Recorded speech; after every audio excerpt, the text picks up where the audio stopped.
Hola doctores, bienvenidos a la segunda clase de la jornada de la ortodoncia preventiva interceptiva. Yo soy la doctora Rayane Pinto, profesora de ortodoncia y te saludo desde Brasil.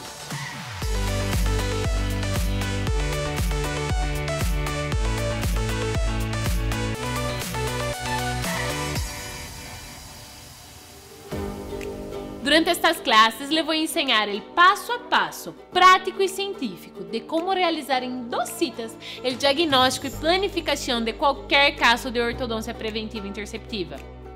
El contenido que he preparado se distribuye en una secuencia de 4 clases, que solo tendrá sentido si asiste a las 4, desde el comienzo hasta el final.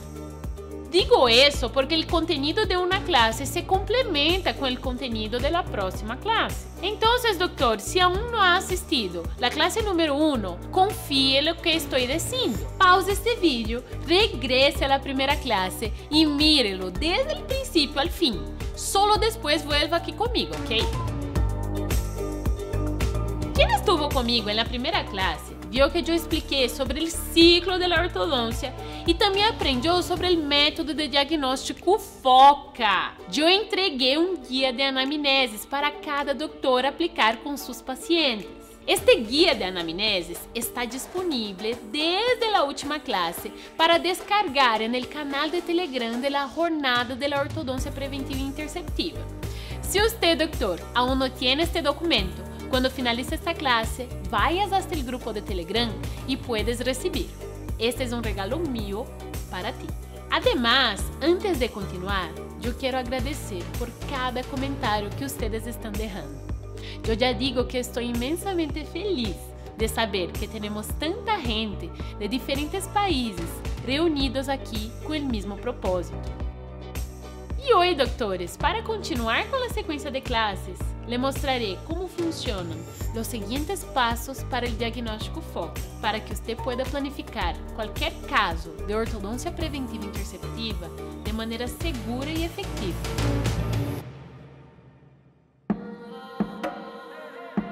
Doctores, lo que yo voy a decir ahora funciona, mismo que no tenga ninguna experiencia con ortodoncia o con niños. Funciona, mesmo que já trabalhes com adultos e não trabalhes com ortodoncia preventiva. E também funciona para ti, doctor, que já trabalhas com ortodoncia interceptiva, pero deseja melhores resultados.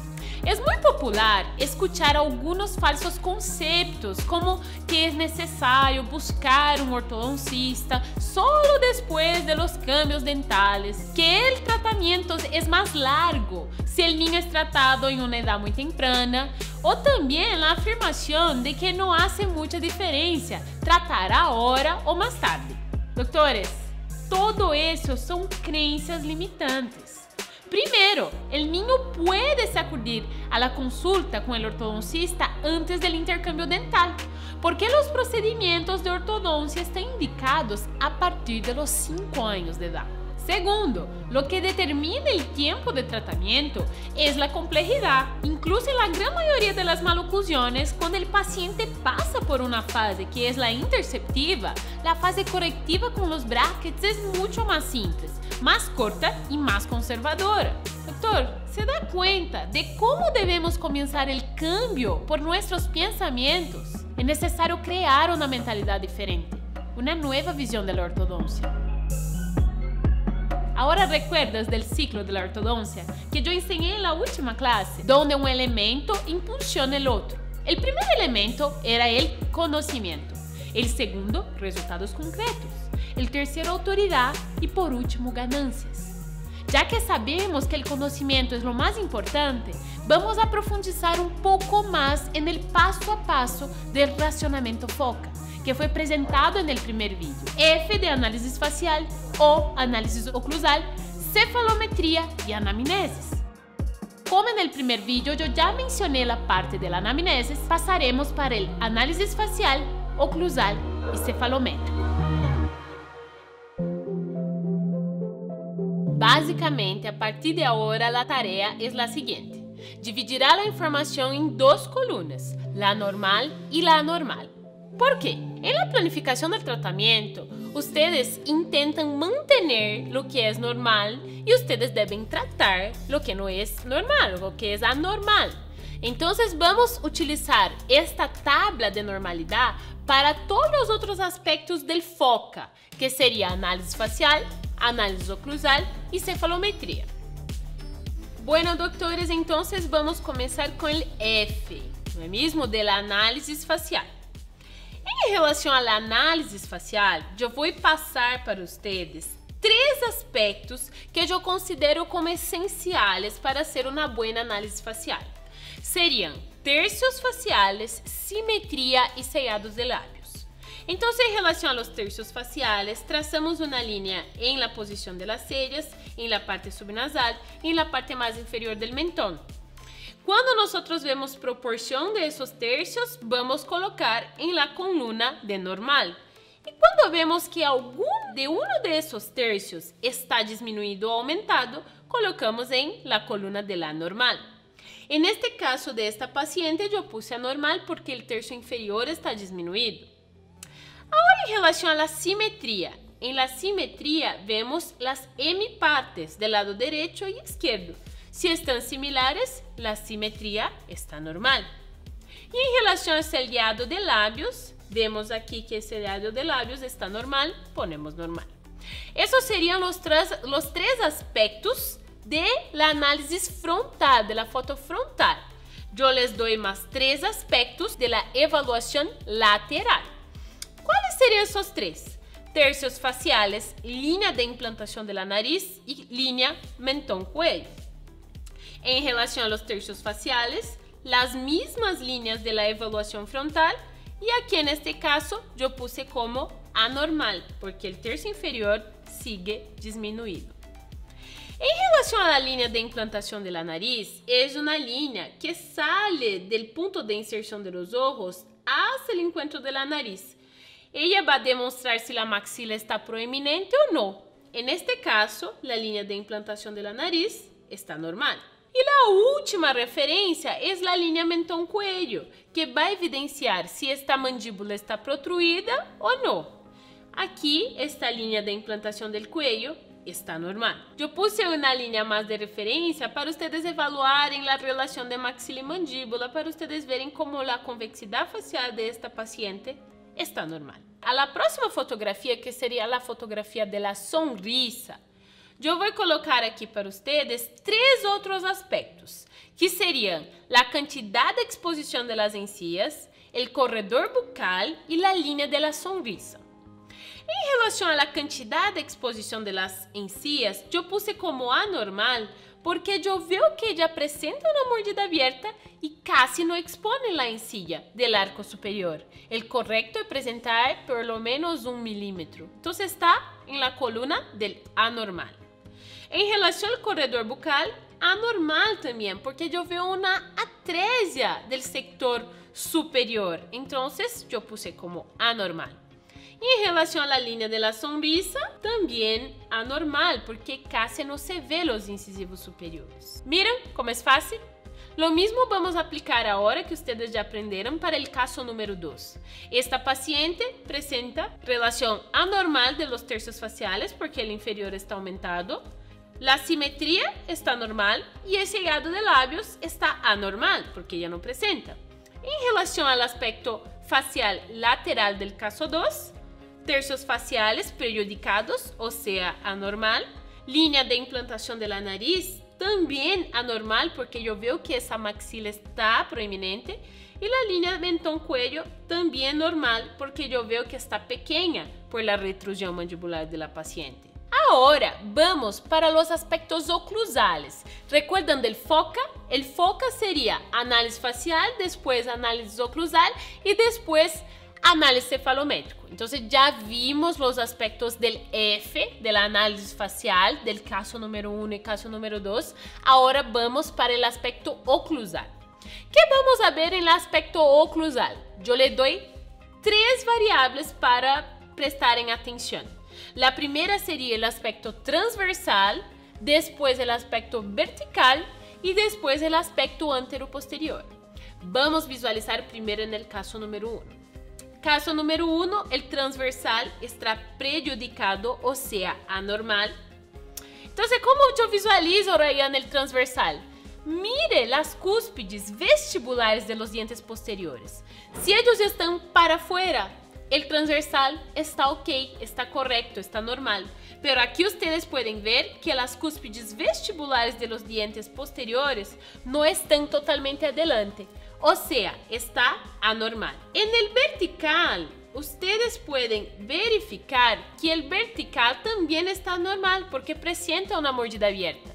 Solamente observen si las cúspides incisales de los incisivos superiores están traspasando las cúspides incisales del incisivo inferior. Más o menos la normalidad es de 2 milímetros. Aquí vemos que, al revés, existe una mordida abierta. Y el anteroposterior es cuando está en clase 1 de caninos deciduos. Y aquí yo veo que también está anormal. O sea, caso número 1, todo anormal. Caso número 2, ustedes están viendo aquí que el transversal está anormal. Ah, doctora, pero el transversal aquí me parece normal. La tip de oro es, existe un estrechamiento del arco superior y arco inferior, una atresia superior e inferior, por eso yo puse como anormal. En el sector vertical, yo veo que está normal y anteroposterior anormal. Ahora la cefalometría para finalizar el FOCA. Ya vimos que existe la análisis facial, 3 aspectos en cada fotografía. Después visualizamos el oclusal, que serían los 3 aspectos también. Y ahora, para finalizar la parte del diagnóstico, yo les presento 3 aspectos de la cefalometría. Es importante hablar que existen miles, existen un montón de análisis cefalométricas. Yo puse aquí solamente 3 que son esenciales para usted y que ayudan bastante en el diagnóstico. Yo coloqué aquí como esenciales el SNA, el SNB y el FMA. ¿Qué sería el SNA? El SNA, entonces va a ser la relación de la maxila con la base del cráneo. Entonces tenemos esta variable compuesta por 2 líneas. La línea SN, que sería silla nasio, y la línea NA, que sería nasio punto A. El punto A, recuerdan, que es el punto más profundo de la maxila. A partir de la medición de este ángulo, yo puedo evaluar si esta maxila está protruida, retruida o un buen relacionamiento en relación a la base del cráneo. Entonces, aquí, por ejemplo, yo tengo las 3 variables, SNA, SNB y FMA. En relación a SNA, yo veo que el resultado fue de 85. Y este caso es el caso 1, ¿se recuerdan? El caso 1 que nosotros vimos que existía una protrusión maxilomandibular, los labios estaban así proeminentes. Entonces, resultado cefalométrico 85, o sea, está anormal. SNB va a ser la variable que ayuda a evaluar la posición de la mandíbula en relación a la base del cráneo. O sea, la línea SN, la misma línea SN, con la línea NB. N, nasio, punto B. Y punto B, recuerdan, que es el punto más profundo de la mandíbula. A partir de esta medición de la línea SNB, del ángulo SNB, yo puedo evaluar si la mandíbula está protruida, retruida o en un buen posicionamiento. Aquí, doctores, en relación a este primer caso, la mandíbula también está protruida en relación a la base del cráneo. O sea, también está anormal.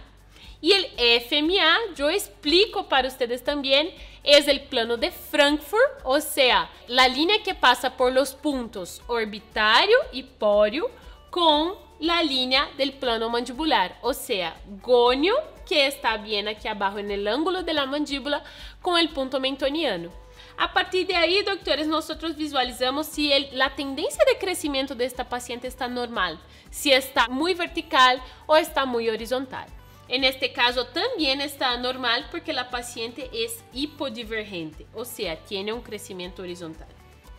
En la paciente número 2, haciendo los mismos análisis, vimos que el SNA está anormal, porque la maxila está protruida, el SNB está anormal, porque la mandíbula está retruida. Aquí está en verde solamente porque se puse un poquito abajo, no mucho.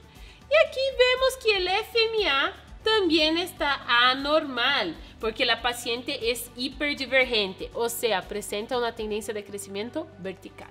Doctores, estas análises são muito básicas e essenciais. Existem outras, mas que mis alunos del Intercept hacen bien tranquilos porque hacen de maneira digital, como vocês viram.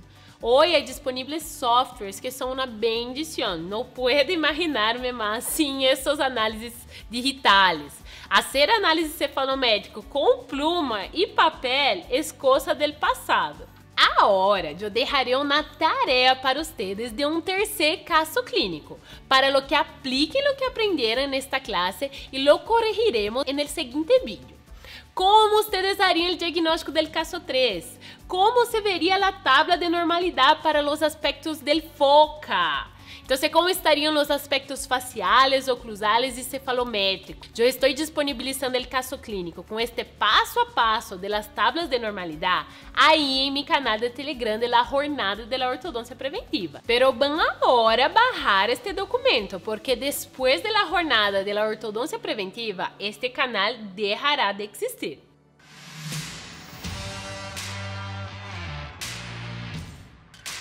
Realmente, eu disfruto desse exercício, incluso lo hago com mis estudiantes del Diplomado Intercept. Durante o curso, eu comparto mis experiencias en la clínica, pero también pido que se ensucien las manos.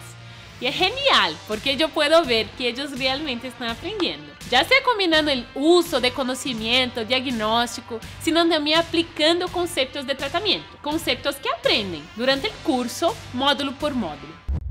Saludos queridos colegas, mi nombre es Daniela Pazán, yo soy de Ecuador, vivo en la ciudad de Cuenca y llevo ejerciendo la odontología 5 años y dentro del mundo de la ortodoncia un poco más de 2 años. Sin embargo, a la hora de planificar los casos de ortopedia tenía algunas dudas e inseguridades que necesitaba resolver para brindar un mejor tratamiento a mis pacientes, por lo cual decidí buscar un curso y decidí averiguar un poquito más acerca de los cursos que ella impartía. El interés de ella es que sus alumnos aprendamos, además que la forma de enseñar es muy práctica, sencilla, sigue una metodología bastante organizada. Y la materia, la teoría que ella nos imparte es 100% basado en la evidencia científica y totalmente actualizada. Actualmente estoy como en la mitad ya del diplomado y me siento muy contenta, súper satisfecha por los resultados que estoy obteniendo, ya que desde el primer día creo que aprendí cosas que las pude aplicar en la clínica. Actualmente puedo planificar los tratamientos con muchísima más seguridad y de una manera mucho más efectiva. Yo me siento muy agradecida con usted, la manera de enseñar realmente en lo personal me subió hasta la autoestima y me dio más seguridad y el tener esos conocimientos y la forma que usted los da hace que amemos la ortodoncia definitivamente. En el próximo vídeo, doctores, vamos a continuar nuestro racionamiento de esos casos clínicos. Corregiré la tarea y también les contaré más detalles sobre el Intercept. Doctores, llegamos al medio de nuestra jornada de la ortodoncia preventiva y yo quiero conocerte mejor. Entonces deje aquí un comentario y su país, diciendo de dónde eres y la parte que más gustó de esta clase. Haré todo lo posible para responder todos. Toma una captura de la pantalla etiquetándome en tus historias y comparte en Facebook y en Instagram. Yo le volveré a publicar. Ahora. Además, llama a su amigo odontólogo que necesita ver y escuchar todo lo que vamos a estudiar en estos días. Doctor, yo te espero en la próxima clase. Nos vemos en el próximo vídeo. Un abrazo. Bye.